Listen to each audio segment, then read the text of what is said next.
자 봅시다.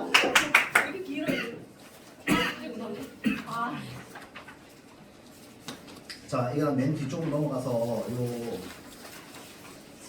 뭐부터 볼 거냐면 요 법령의 조문은이라고 되어 있는 61부터 64까지 그거 한번 볼 겁니다. 자 그래서 여기에서 여러분들 사실 꼭 이 지문에만 해당하는 건 아니기도 하고 이 지문에 그렇게 자세히 나와 있는 것도 아니긴 한데 또 그냥 수능 국어를 준비하는 대한민국 고3이라면 기본적으로 알고 있는 것들을 여러분들 아직까지 모를 수도 있으니까 추가적으로 이제 좀 설명을 좀 해주자면 요거는 이제 여러분들 뭐 비문학 자주 풀어봤던 학생들은 많이 봤을 텐데 자 채권자라는 말이 있고요. 자 그 다음에 채무자라는 말이 있습니다. 자 채권자가 뭐고 채무자가 뭐야? 간단하게 채권자가 뭐고 채무자가 뭐야? 설마 채권자가 뭐고 채무자가 뭐야? 그냥 오늘 널 그냥 계속 괴롭히고 싶어. 그러니까 채권자 채무자가 뭐랑 관련되어 있는 거야? 그럼 설마 소리나 뭐랑 관련되어 있는 거야? 돈 뭐? 채권. 돈 뭐? 서진아 뭡니까? 빌린. 그 빌리는 사람 있으면 뭐도 있어? 주는 사람. 갚는 사람도 있겠지. 빌려주는 사람 있으면 갚는 사람도 있겠지. 그렇죠. 그러니까 맞아요. 돈 빌려주고 아니 뭐랑 관련해서 당연히. 돈이지 돈. 그러니까 돈이랑 관련된 거 맞아요. 틀린 거 아니야. 자 그러니까 돈을 빌려준 사람이 있으면 갚는 사람이 있습니다. 자 그러면 간단하게 이건 제가 돈 빌려준 사람, 돈 갚는 사람이라고 얘기하는 거 진짜 간단하게 얘기하는 거야. 원래는 되게 복잡한데. 자 그러면 간단하게 돈 빌려준 사람이 누구고 돈 갚아야 되는 사람이 누구야? 자 채권자라고 할 때 이 권이 무슨 뜻입니까? 권리라는 뜻입니다. 그럼 무는 뭔데요? 맞아요. 의무라는 말입니다. 자 그래서 요거를 꼭 생각해야 되는 게 의무라는 말이 이 채권 채무와 관련돼 가지고 자주 나오거든요. 자 그러면 채는 무슨 뜻인데? 빌린다. 아닙니다. 빌린다라고 하는 건 그 앞에 붙는 거고 채는 빚이라는 뜻입니다. 국채보상운동 기억 안 납니까? 신채호 선생님이었나? 아닌가? 딴 사람이었나? 기억 안 나는 사람 있는 것 같은데 이거는 2학기 봄이 아니야? 자 국채보상운동이라고 1학기 봄이야? 국채보상운동의 의미가 뭐였어? 우리가 일본에게 이렇게 점령당하는 건 나라가 일본에게 빚을 졌기 때문이다 라고 하면서 우리가 일본에게 빚을 갚아서 벗어나자라고 하는 게 국채보상운동이었습니다. 맞죠? 채가 뭐야? 빚이라는 뜻이야. 나라 빚, 국채 맞죠? 부채, 사채 다 똑같은 말이야. 맞죠? 자 그럼 빚에 대한 권리를 가지고 있다는 게 무슨 말이야? 이 사람은 반드시 해야 할 행동이 있어 없어? 없습니다. 자 그러면 빚에 대한 의무를 가지고 있으니 반드시 해야 할 행동이 있어 없어? 있습니다. 그 반드시 해야 할 행동이 바로 뭔데? 돈을 갚는 겁니다. 자 그러면 이 사람이 가지고 있는 의무의 내용을 내가 문장으로 한번 적어볼게. 어떠어떠한 일시에 이거 채권자 A고 채권자 B고 서로 돈 100 오고 갔다 생각합시다. 자 그러면 어떠어떠한 일시에 뭐라고 되어 있어야 돼? B가 A에게 뭐 하는 거? 100만큼의 돈을 갚는다. 또는 그 이상 갚는다. 라고 하는 게 바로 뭐가 될까요? 의무 내용이 됩니다. 자, 이 의무 내용을 두 글자로 바꾸면 뭐라고 바꿀 수 있을까? 되게 어려운 말인데. 저 지금 보내라고 왜 이러는데? 자, 의무의 내용을 두 글자로 줄이면 좀 어려운 말인데 근데 본 적도 있을 거야. 급부라는 말이 있습니다. 자, 오늘 1년 전. 자, 안 물어볼게요. 의무의 내용이라는 말은 무슨 말이냐면 급부라는 말입니다. 자, 그 말은 무슨 말일까요? 다시 역으로 생각해보면 급부는 반드시 뭘 가지고 있다? 어떠한 행동을 해야 함이라고 하는 내용을 가지고 있다 이 말입니다. 그게 돈을 갚든 행동을 하든 되겠죠. 이거 내가 왜 계속 행동 얘기하냐면요. 그 다른 지문, 고3 지문 중에 되게 어려운 지문 하나인데 거기에는 돈을 받는 사람인데 그 사람이 채무자인 경우도 있습니다. 왜냐하면 의무 내용이 돈 받는 게 아니고 돈을 받는 대가로 어떠한 행동을 하는 내용이 급부 내용이기 때문에 그렇습니다. 그래서 내가 뭐 얘기하는 거야? 의무와 권리로 얘기하는 겁니다. 누구누구가 의무를 진다라고 하는 건 무슨 말인데요? 누구누구에게 뭐가 있다? 급부가 있다 이 말입니다. 그러면 마치 무슨 역할을 하는 거다? 채무자의 역할을 하는 거다 이 말이야. 자, 그래서 그 지문은 보면 어떻게 돼 있냐면 이제 상황 두 개가 나와 있는데 어떤 상황은요 돈 받는 사람이 채권자고요. 어떤 상황은 돈 받는 사람이 채무자로 상황이 설정이 되어 있어요. 자, 그래서 꼭 그렇게 돈 빌리고 갚는다고 일반적으로 생각해도 되는데 조금 더 깊게 들어가면 권리와 의무라고 하는 개념으로 생각하는 게 조금 더 편합니다. 알겠죠? 자, 요게 이제 그냥 여러분들이 알았으면 좋겠는 이제 상식이고요. 요 61부터 64까지 읽고요. 몇 번을 풀 거냐면 62번이랑 63번을 풀어볼 겁니다. 자, 읽고 문제 풀어볼게요.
내가 봐서 망했다고 지금?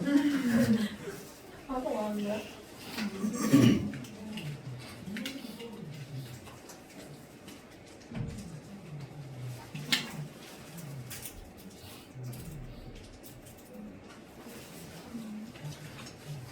너글 보고 있니? 나 보고 있니? 아니 움직임이 느껴져요.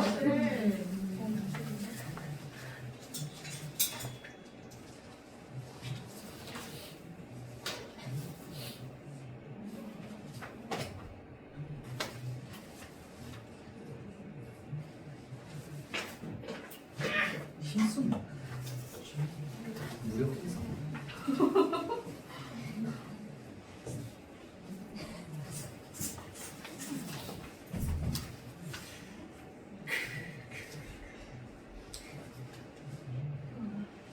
이제 보셔도 돼요.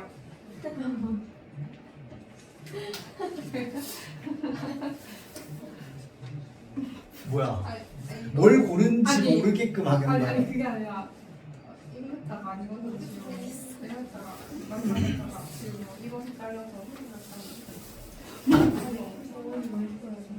자 봅시다. 머리가 안 들어. 저도 우리가 없는 좀 어렵긴 해요 이 질문은. 자 글이 짧으면요 무슨 말이냐면 친절하지 않다 이 말입니다. 이거 수능 문제였을 걸? 그 짧은 게 있잖아. 아니야 긴 게 좋은 거야. 아 그냥 긴 게 편한 거야. 긴 게 좀 뭐라 해야 되지? 머리를 좀 덜 써도 되는 거야.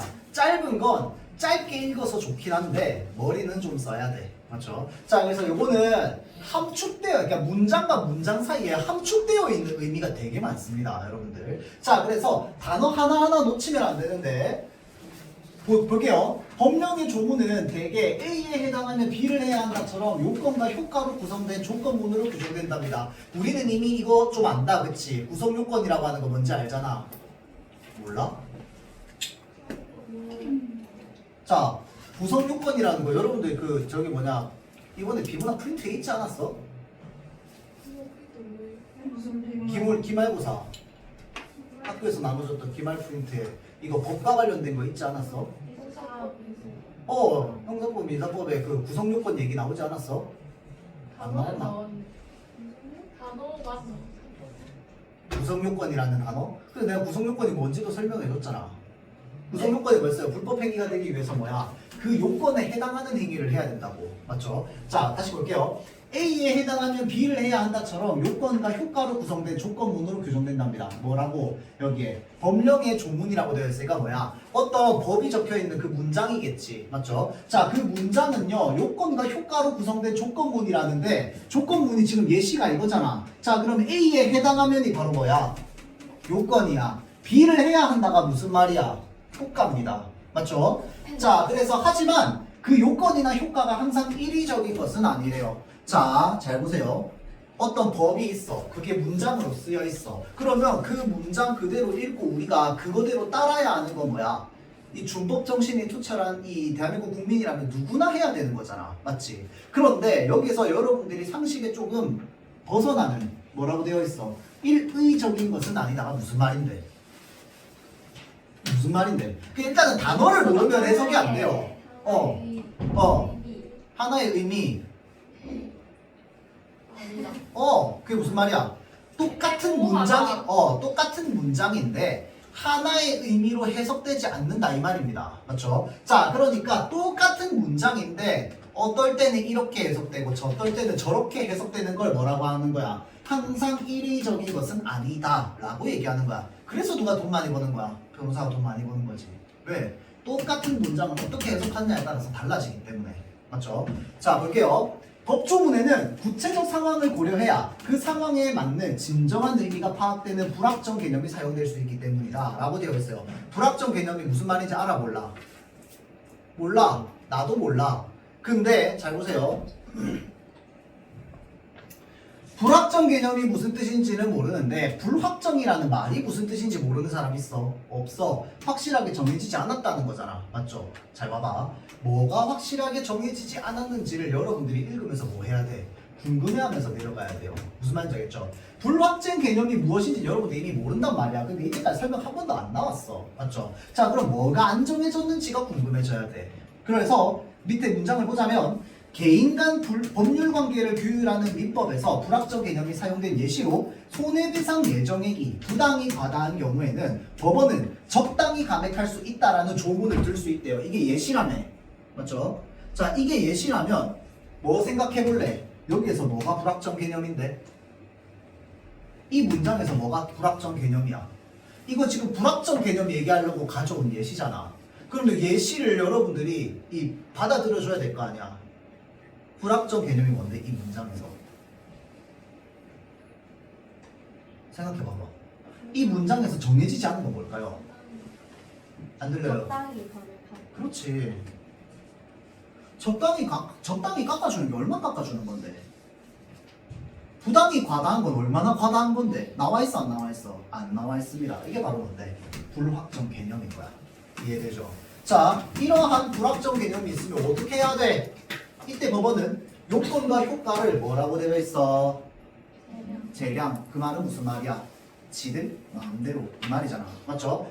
부당히 과다한 게 어느 정도 과다한 건지, 적당히 깎아주는 게 어느 정도 깎아주는 건지 누가 판단해 준다고? 법원이 판단해 준다고. 사법기관이 판단해 준다고. 맞죠? 자, 손해배상 예정액은 자 끊고 여기까지 해서 봐봐봐. 설명 한 번 나오고 끝납니다. 알겠죠? 왜? 길이 짧고 함축이 많이 되어 있으니까. 그 다음 바로 다른 정보 나와요. 다른 정보. 여기까지 못 얻었으면 이건 그냥 땡이야. 알겠죠? 자, 다음 손해배상 예정액은 위약금의 일종이며 계약 위반에 대한 제재인 위약벌도 위약금에 속한다. 지금 한 문장으로 빠르게 쑥 지나가는데 지금 단어 3개 있었어요. 뭐 있었어? 손해배상 예정액이라고 하는 거 하나 있고 또 하나 뭐 있어요? 위약금이라고 하는 거 하나 있고 또 뭐 있어? 위약벌이라고 하는 거 하나 있어요. 자, 그러면 자연스럽게 구조가 어떻게 돼? 위약금 안에 두 개로 나뉘는 거잖아. 맞죠? 하나는 뭔데? 손해배상 예정액이고요. 또 다른 하나는 뭔데? 위약벌이 되는 거야. 맞죠? 자, 그 다음 문장. 위약금의 성격이 둘 중 무엇인지 증명되지 못하면 손해배상 예정액으로 다루어진다며. 그 말은 무슨 말이야? 일반적으로 위약금은 손해배상 예정액이야. 그런데 특별한 뭐가 있으면 증빙서류, 증명이 있으면 뭐로 바뀐다고? 위약벌로 바뀐다. 이 말입니다. 증명이 실패했어. 그러면 뭐야? 손해배상 예정액이 된다는 거야. 맞죠? 자, 그래서 이 구조가 여러분들 머릿속에 들어가 있어야 돼. 안 들어가 있으면 그리면 돼요, 여러분들. 알겠죠? 자, 그래서 보겠습니다. 채무자의 잘못으로 계약 내용이 실현되지 못하여서 계약 위반이 발생하게 되면 이로 인해 손해를 입은 채권자가 손해액수를 증명해야 그 액수만큼 손해배상금을 받을 수 있습니다. 자, 그럼 일반적으로 생각해봐봐. 이 사람이 손해액수가 자기가 손해를 봤다는 걸 증명해야지 손해배상 받을 수 있을 거 아니야. 이게 우리가 일반적으로 생각하면 당연한 이야기입니다. 손해도 안 당했으면서 나 손해당했어요. 손해배상 요청하면 돼, 안 돼? 안 되지. 그 양아치잖아. 맞죠? 자, 그러니까 여기까지는 당연한 이야기라고 볼게요, 우리가. 그러나 손해배상 예정액이 정해져 있었다면 언제 어디에서 어떻게 정해져 있었는데 그러면? 손해배상 예정액이 어디에 정해져 있었는데? 손해배상 예정액이 어디에 적혀 있어? 뭐라고요? 계약. 계약서에 적혀 있어요. 안 나와 있어. 근데 여기 뭐라고 적혀 있어? 지금 상황이 무슨 상황? 계약 상황이야. 자, 손해배상 예정액이 그럼 언제 정해지는데? 계약할 때 정해지지. 맞죠? 그때 정해져 있었다면 채권자는 손해액수를 증명하지 않아도 얼마만큼 내야 돼? 손해배상 예정액만큼 손해배상금을 내야 돼. 여러분들 위약금 언제 많이 냅니까? 핸드폰 바꿀 때 많이 내지 않나요? 이 위약금 뭐야? 그럼 정해져 있는 거야. 그러니까 뭐야? 법원 갈 필요도 없이 그때 바로 그냥 얼마 내라고 하면 내면 되잖아. 맞죠? 자, 이때 손해액수가 얼마로 증명되든 손해배상 예정액보다 더 받을 수는 없습니다. 더 받으면 또 양아치지. 맞죠? 자, 여기까지도 그럼 일반적이야. 자, 볼게요. 우리가 진짜 잘 모르는 개념은 여기서부터야. 한편 위약금이 위약벌임이 증명되면 채권자는 위약벌에 해당하는 위약금을 받을 수 있대요. 그 말은 무슨 말이야? 위약금을 받을 수 있다라고 되어 있으니까 위약금은 얼마를 받을 수 있는 건데? 정해져 있는 금액을 받을 수 있다 이 말입니다. 어디에 적혀 있는 거? 계약서에 적혀 있는 거. 맞죠? 자, 그거 받을 수 있고요. 그래서 거기에 플러스 뭐라고 적혀 있어 지금? 손해배상 예정액과는 달리라고 되어 있습니다. 자, 여기 별표. 이 사실은 문제로는 그렇게 중요하게 안 다뤄져 있긴 한데 이게 평가 후 문장의 특징입니다. 글이 짧다 이런 거 있습니다. 이게 뭐냐면요. 한 문장으로 몇 개 정보 나타내 주는 거야. 2개 정보 나타내 주는 겁니다. 맞죠? 일단 이 문장을 통해서 우리가 얻을 수 있는 정보 일단 첫 번째 뭔데? 자, 위약 벌은요. 손해배상 예정액과 달리 법원이 감액할 수 없다라고 되어 있으니까 위약 벌은 법원이 깎아줄 수 없다 이 말이야. 그 다음에 두 번째 얻을 수 있는 정보 뭔데? 손해배상 예정액은 법원이 감액할 수 있다가 됩니다. 맞죠? 자, 그래서 이 달리라는 말이 나오면 이거는 기본적으로 2개의 정보를 가지고 있습니다. 이해되죠? 그런데 내가 그렇게 추론했는데 그냥 우리가 이렇게 추론하는 건 진짜 일반적인 추론이야. 달리라고 적혀 있으니까. 근데 일반적이지 않잖아? 만약에 정보가? 그러면 밑에 또 설명이 나옵니다. 근데 더 이상 설명 없잖아. 그럼 일반적으로 그냥 반대 추론하면 돼. 맞죠? 자, 이때 채권자가 손해액수를 증명하면 얼마 뭐도 받을 수 있대요? 손해배상금도 받을 수 있다 라고 되어 있습니다. 맞죠? 자, 그럼 여기까지 끊으면 그 여러분들 혹시 이건 뭐 그냥 막간으로 이야기하는 건데 위약벌과 관련되어 있는 최근 소식 혹시 뭐 들은 거 있어요? 나 기사 최근에 본 적이 있는데 그 저기 뭐냐 이 위약벌이 일단 기본적으로 되게 무시무시하죠 여러분들. 뭐야, 그러니까 위약금이 나오면 위약금이 너무 많이 나오면 법원이 깎아줄 수 있잖아. 근데 뭐는 못 깎아줘? 위약벌은 못 깎아줘. 그거 그대로 다 내고 갚아야 된다는 이야기야. 맞죠? 자, 그래서 내가 최근에 봤던 기사 중에 왜 그거 있던데 그 뉴진스의 멤버가 한 명이 안 들어갔다며. 다니엘인가? 근데 걔 기사에 나 보고 진짜 깜짝 놀랐던 게 위약금이 아니고 위약벌이라고 적혀 있었어. 그리고 추산 금액이 한 1200억이라며. 그 말은 무슨 말인데? 그 법원이 깎아줄 수 없다 이 말입니다. 그리고 여기 뭐라고 적혀 있어? 그 회사가 손해배상 예정액을 만약에 증명하면 거기에 플러스 알파가 된다는 거야. 자, 그럼 생각해 보세요. 법원은 손해배상 예정액을 왜 깎아주려고 할까요? 살아야지. 부당이 과다하니까 그런 거야. 근데 위약벌로 증명됐다는 건 무슨 말인데요? 가만히 냅두면 뭐가 돼? 손해배상 예정액이 되잖아. 그냥 솔직하게 말해서 아무리 유명한 연예인이라 하더라도 그거 아니 1200억을 어떻게 갚아요? 10살짜리가. 맞잖아. 그러면 생각해보면 회사 입장에서 위약벌임이 벌로 났다는 건 무슨 말인데? 중간에 뭐 했다는 거야? 열심히 증명했다는 겁니다. 손해배상 예정액이 아니라 위약벌이 되게끔 열심히 증명했다는 거야. 그러니까 위약벌이 됐다는 거잖아. 그러면 이 사람 진짜 1200억 받으려고 한 건가요? 나 그 생각이 들던데 1200억 받을 수 있어 진짜로? 물론 한 80년 지나면 받을 수 있겠지. 그 수십 년 지나서 받는 게 의미가 있어요 돈이? 그 회사한테? 몇 조짜리 회사가? 없잖아. 그럼 왜 그렇게 증명을 열심히 했을까? 돈이 급했으면 뭐 하면 돼? 이걸로 받는 게 더 빠릅니다. 맞잖아. 어차피 1200억 못 받을 거. 맞죠? 그러면 법원이 적당히 깎아주면 그 뭐야? 그 연예인이 갚을 수 있는 정도의 금액만큼 법원이 정해줄 거 아니야? 그럼 그거 받으면 돼. 그러면 위약벌로 증명했다는 건 회사가 돈 받을 생각이 있다는 거야 없다는 거야? 없다. 그럼 뭐 하겠다는 거야? 나는 2가지로 추려지던데. 하나는 너 연예인 하면 어차피 앞으로 벌게 되는 1200억 만큼이 다 뭐야? 우리 거야. 2번 다시 하지 마. 우리나라에서도 외국에서도. 맞죠? 일단 그게 있을 거야. 또 하나는 뭐냐면요. 위약 벌임이 증명됐으면 절대 못 깎아주잖아. 그러니까 그 금액 그대로 기사가 나갈 거야. 맞지? 그럼 사람들은 그걸 보면서 뭐라고 할까요? 이 사람이 1200억 원 많지 잘못을 했다고 느낄 거 아니야. 그걸 바라지 않았을까요? 나는 그렇게 느끼는데. 그러니까 돈 받고 싶었으면 이거 받는 게 더 현명합니다. 그렇죠? 이걸로 증명했다는 건 내가 보기에는 그거를 보여주고 싶었던 게 아닐까라는 생각이 좀 들더라고요. 그래서 딱 1200억 하면 우리 머릿속에 그냥 뇌리에 박히잖아. 그렇죠? 그래서 그런 생각이 들더라고. 그래서 내가 살면서 위약벌이라고 하는 걸 진짜 기사에서 본 적이 있나 싶은데 그거 보면서 깜짝 놀랐어요. 하여튼 자 봅시다. 다시 본문으로 돌아와서 불확정 개념은요 행정법령에서도 사용된답니다. 행정법령은요 행정청이 구체적 사실에 대해서 행하는 법 집행인 행정작용을 규율한대요. 말이 좀 어렵다 그치? 그냥 뭐라고 생각하는 게 편할까요? 행정청이 법 집행을 어떻게 한다. 근데 어떻게 해야 되는데 법 집행은 항상 어떻게 해야 돼?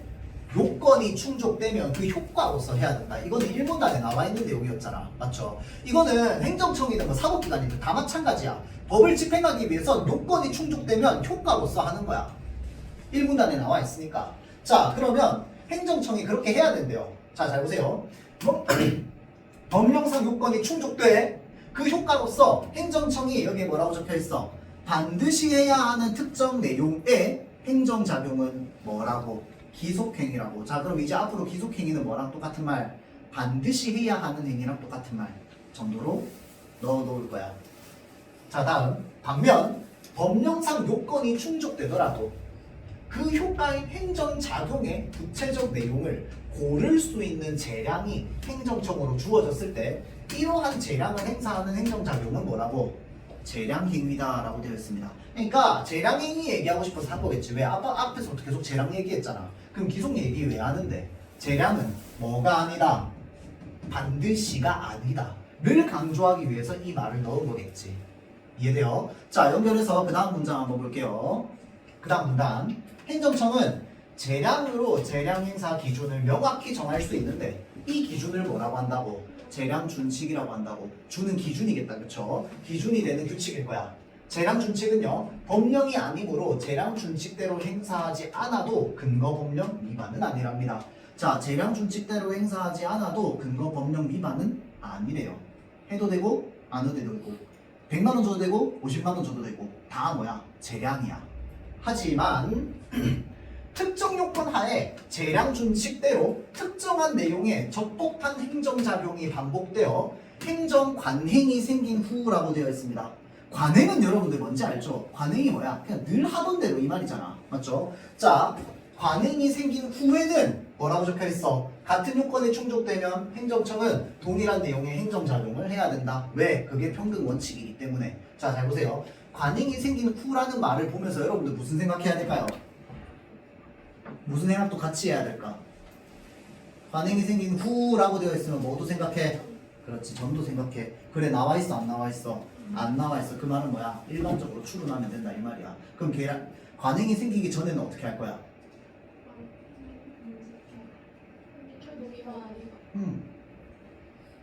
재량대로, 재량법 이렇게 되겠지. 이게 우리가 일반적으로 충분히 생각할 수 있는 거잖아. 네, 반대 추론입니다. 여러분들 이게 지금 안 나와 있는 정도는 반대 추론이 기본이야. 알겠죠? 자, 다음 페이지 넘어볼게요. 이제 62번 봅시다. 아까 재량 준칙과 관련되어 있는 내용 나왔다, 그쵸? 자, 정답은요 5번입니다. 5번. 왜 5번이야? 자, 봅시다. 재량 준칙이 특정 요건에서 적용된 선례가 없으면 나 이 말 다른 말로 바꿀래. 뭐라고 바꿀래? 이 말 다른 말로 바꿀래. 뭐라고 바꿀래? 그렇지. 관행이 생기기 전 이 말입니다. 선례가 없다는 게 이때까지 한 번도 해준 적 없다는 거잖아. 그러면 관행 안 생겼지. 맞죠? 관행이 생기기 전이랑 선례가 없으면 똑같은 말이겠죠. 그렇죠? 자, 그래서 행정청은 동일한 요건이 충족되어도 행정작용을 할 때 재량 준칙을 따르지 않을 수 있다라고 되어 있습니다. 자, 그러면 재량 준칙을 따르지 않을 수 있다라고 하는 게 뭐야? 따를 수도 있고 안 따를 수도 있고 해줄 수도 있고 더 많이 해줄 수도 있고 그게 다 재량이라는 거잖아. 맞죠? 자, 그래서 따르지 않을 수도 있다? 맞는 말이 되겠죠. 자, 그런데 여기에서 여러분들 보통 1번 원칙부터 보니까 어디에서 좀 많이 낚이냐면 1번에서 낚이는데, 자, 잘 보세요.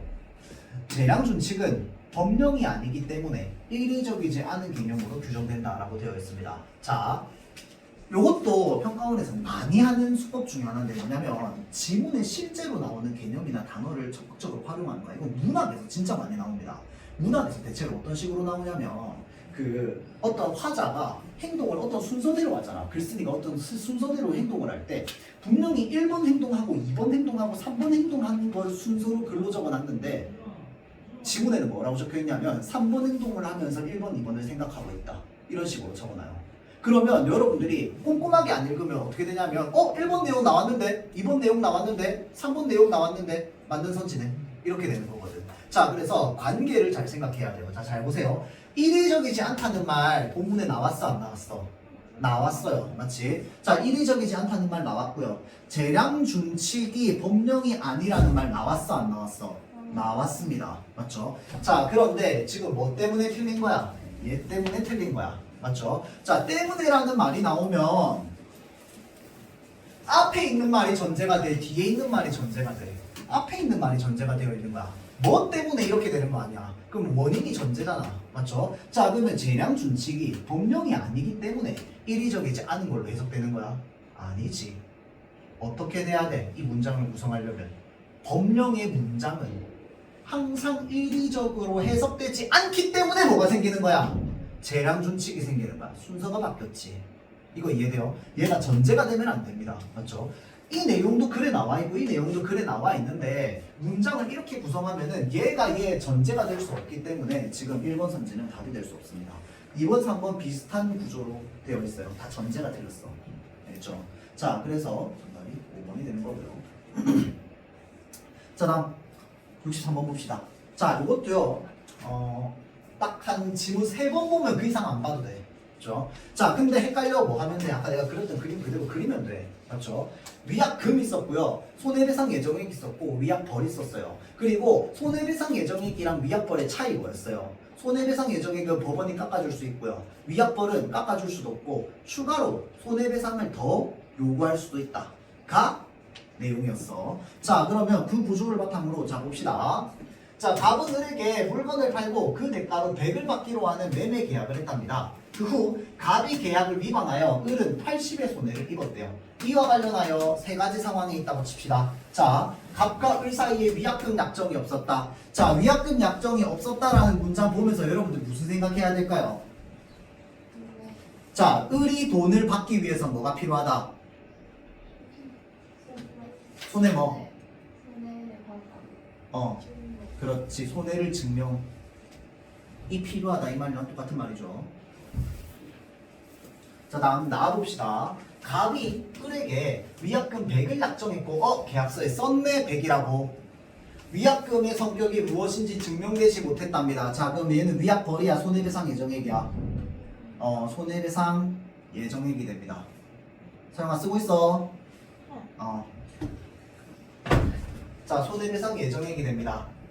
자, 다음 갑이 을에게 위약금 100을 약정했고요. 위약금의 성격이 위약벌임이 증명됐답니다. 자, 그럼 위약벌이라고 되어 있으니까 뭐 생각하면 돼? 얘 감액 불가능 생각할 수 있겠죠. 자, 그럼 봅시다.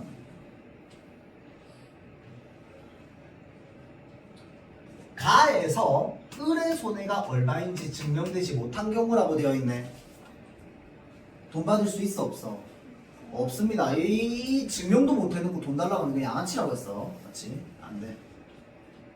지급해야 하고 틀렸죠. 자, 다음 나와봅시다. 나에서 을의 손해가 80인이 증명된 경우 갑이 을에게 얼마를 지급해요? 100을 지급해요. 왜? 계약서에 100이라고 적혀있잖아. 맞죠? 법원이 깎아줄 수 있어 없어? 있죠. 정답 몇 번? 2번이 되겠죠. 자, 다음 3번 봅시다. 나에서 을의 손해가 얼마인지 증명되지 못했답니다. 그러면 얼마 갚아야 돼요? 그래도 100 갚아야지. 왜? 계약서에 썼잖아 나는. 자, 을에게 100을 지급해야 하고 맞아 아니야? 맞죠? 자, 그 다음 뒤에 법원이 감액할 수 없다가 아니라 어떻게 돼야 돼? 있다가 돼야 되겠죠. 자, 다음 4번 선지 봅시다. 이거 제일 많이 헷갈리죠. 봅시다. 다에서 을의 손해가 80임이 증명된 경우 갑이 을에게 180을 지급해야 하고 맞아요? 맞죠? 100은 위약벌, 80이 손해가 증명됐으니까 추가로 더. 맞죠? 자, 그런데 법원이 감액할 수 있어 없어? 없어. 깎아줄 수 없습니다. 자, 다음 다에서 을의 손해가 얼마인지 증명되지 못한 경우 갑이 을에게 80을 지급해야 하고 얘 애초에 이게 틀렸어. 얼마 지급해야 돼? 100을 지급해야 되지. 그렇죠? 자, 정답이 6번이 돼? 2번이 됩니다. 그렇죠? 아니, 끝이야. 자, 그 다음 앞지문으로 넘어오세요. 사무실 방침망.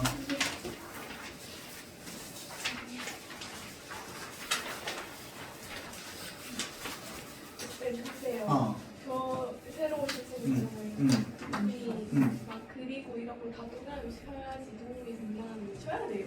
그리고가 이게 무슨 말이야? 그리고 막 동감 이런 거다 동그라미 그러나 그런 동그라미 쳐야지 나중에 그렇게 도움이 된다는 글을 뭐 사람마다 달라서 나는 나 근데 나 비문학하는 거 알지만 나는 여러분한테 기호 뭐 쓰라고 안 하잖아. 근데 나는 실제로 할 때 표시를 해.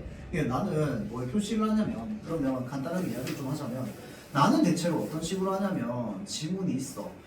아까 내가 뭐 생각하라고 했어. 불확정 개념이라고 하면 불확정 생각하라고 했잖아. 그러니까 나는 항상 글을 읽으면서 계속 궁금해하거든요. 그게 인위적인 게 아니라는 게 무슨 말인지. 불확정 개념이 사용된다라고 할 때 불확정 개념은 당연히 내가 모르는 말인데 불확정이라고 하면 뭐가 불확정인지 이런 것들을 계속 궁금해하면서 해결해 나가요. 그러면서 나는 뭐까지 하냐면요. 예측하거든요. 이거 교과서에 있는 거야. 예측하며 읽기. 중학교 1학년 교과서에 있어요. 자, 그래서 예측하며 읽기를 하는데 봐봐. 그러면 모든 글의 흐름이 내 예측에 맞아 아니야? 아니잖아. 나는 예측에 내 예측이 틀린 것만 표시해놔요. 예측대로 된 건 어차피 똑같은 나가 어차피 예측대로 생각할 거 아니야. 그래서 예측에 벗어난 것만 표시해놓고 지문 읽으면서 내 예측에 맞는 것들은 어차피 그게 맞고 그게 문장으로 쓰였으면 그건 맞는 선지잖아. 그러면 걔는 그냥 다 맞동그라미 쳐놔요. 근데 좀 애매해. 그럼 돌아와가지고 내가 이제 실제로 했던 생각이랑 일치하는지 그 다음에 내가 이거는 내 예측이랑 달라서 표시해 놓은 거랑 이제 맞는지 아닌지 이런 것들 좀 체크합니다. 근데 내가 하는 방법대로 하려면 정말 경험이 많이 필요해요. 많이 읽어봐야지 예측도 잘 할 수 있지. 그렇죠? 그래서 그런 것들이 있고요. 나는 요 정도? 그러니까 요런 거 머릿속에 여러분들 개념을 머릿속에 그리면 좋은데 이게 아무 표시가 안 되어 있으면 개념 그려내기가 좀 어렵거든요. 그래서 나는 대체로 이렇게 구조가 생기는 어떤 단어들 있잖아. 그러니까 하나만 나오고 그게 끝이야. 그 단어가. 그러면 체크 안 하는데 이런 식으로 딱 두 줄 읽었는데 벌써 뭐야? 얘는 서로 구조 생겼잖아. 그러면 구조를 머릿속에 넣든 그림을 그리든 해야 되는데 그럴 때는 왔다 갔다 하면 헷갈리니까 그냥 표시를 좀 해놓습니다. 그러면 바로 찾을 수 있으니까. 아니면 구조 그릴 때도 표시해 놓으면 구조 그릴 때도 편하잖아. 맞죠? 그래서 뭐 그런 것들. 근데 이건 진짜 중요해. 이건 진짜 중요해요, 여러분들. 그 다음에 그럼 이것도 얘기합시다, 여러분들. 그러나랑 그런데도 좀 중요하긴 한데 뭐가 있을 게 없는데. 그런나랑 그런데 차이가 뭔지 아닙니까? 얘네 의미적으로 차이가 있거든요. 그러나랑 그런데 차이가 뭘까요?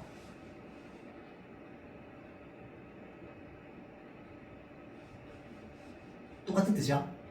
똑같진 않은데. 똑같진 않아? 그러나 어. 완전 반대. 그런데 거 동의하면 오. 일단 완전 반대야. 그러나는? 100%. 그럴 때는 일단 맞아요. 그러나는 그 해당 분야에서 완전 반대입니다. 그 말은 무슨 말이냐면 우리 단어 중에 단이어라는 말이 있잖아. 그러니까 뭐냐면 서로 극단에 있어야 돼요. 무슨 말인지 알겠죠? 그러니까 이게 뭐냐면 하나의 카테고리 안에서 반대 위치에 있어야 됩니다. 그러니까 내 발은 엄지발가락은 예쁜데 새끼발가락은 못생겼어 라고 하면 뭐야? 발가락이라고 하는 범위 안에서 얘기한 거잖아. 맞죠? 자, 그런데는 뭔데? 그런데 말입니다. 그런데 다른 분야. 그렇지, 다른 주제로의 전환입니다. 그런데 말입니다 하고 나면 그 뒤에는 다른 전 주제가 나오는 거죠. 자, 그래서 그런데는 뭐냐면요. 나는 엄지발가락은 못생겼다. 그런데 성격은 되게 좋다. 라고 하면 뭐야? 전혀 상관없는 주제로 넘어가는 겁니다. 무슨 말인지 알겠죠? 자, 그래서 그러나는 서로 완전 같은 분야 안에서 반대고 그런데는 뭔데? 화제가 전환되는 겁니다. 그래서 사실은 뭐가 좀 더 중요할까요? 그런데가 좀 중요합니다. 왜 그럴까요? 그런데라고 하는 건 이때까지 나왔던 정보가 여기서 끝난다는 얘기야. 이거 이해돼요? 다음 분야로 넘어간다는 거거든. 그러니까 그런데가 나왔으면 가슴이 철렁해야 돼요. 나 아직 이해 못했는데. 그럼 어디로 가야 돼? 위로 다시 올라가세요. 알겠지? 어차피 이해 못하면 문제 풀어서 틀릴 거예요. 그렇지? 그러면 시간 없어서 틀리나 이해 못해서 틀리나 똑같아. 알겠죠? 차라리 시간 없어서 틀리세요. 알겠죠? 이해를 해야지, 이해를. 그래서 그런데 나왔는데 지금 나 아직까지 이해 못했다. 위로 올라가. 근데 그러다가 나왔어. 그러면 아직 기회 있어. 다음 거 보면서 비교 반응이야. 이해되죠? 그 정도는 좀 생각해 볼 수 있겠죠. 근데 그 이외에 나머지 표시는요, 그냥 자기 마음대로. 나는 진짜 마음대로. 근데 나는 그거 있어. 그게 뭐냐면 왜 마음대로냐면 잘만 하면 돼요. 잘만 하면 돼. 근데 열심히 했는데 못하잖아. 그럼 그거 하지 마세요. 딴 거 하세요. 근데 여러분들은 그게 조금 부족할 수 있어요. 이게 내가 지금 연습이 부족한 건지 아니면 진짜 이건 나랑 안 맞는 건지를 모를 수 있거든요. 그럼 그러기 위해서 뭐가 필요한데요? 반복이 필요해요. 많이 해봐야 알지. 100번 했는데도 안 되잖아요. 그럼 갖다 버려야지. 그거는 나한테 안 맞는 거야. 머리 버려야겠다. 찾아보고 싶어. 다른 방법도 활용해보는데 그런 걸 언제 해야 되는데 고3 가서 해요. 늦었어. 다시 태어나야 돼. 알죠? 그 전에 해야지. 알죠? 자, 정리하고 마칩시다. 10점 모의고사 많이 풀어보세요.